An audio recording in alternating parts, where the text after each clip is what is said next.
All right, so this week's readings were from Catron, chapters 19 and 20.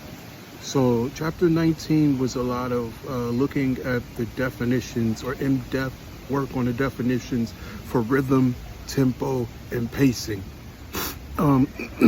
Rhythm is a series of sounds heard over the term of the production.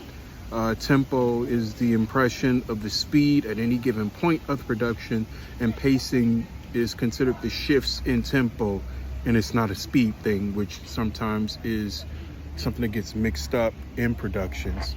And I found that chapter is pretty interesting because it really defines what those three things are, because I've a lot of times in my own work noticed how some producers, directors rather, get it mixed up.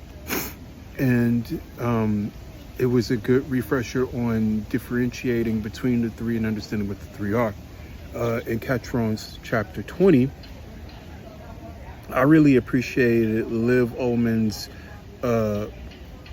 piece in it at the top, where she talks about a nightmare director from a musical who kind of left them to swim and figure things out for themselves instead of like having their own definitions of what things needed to be shown in the production, or what character work that they had figured out as a director preemptively in the show, and what her go-to and dream directors and favorite directors are, being the total opposite of that. So I enjoyed that.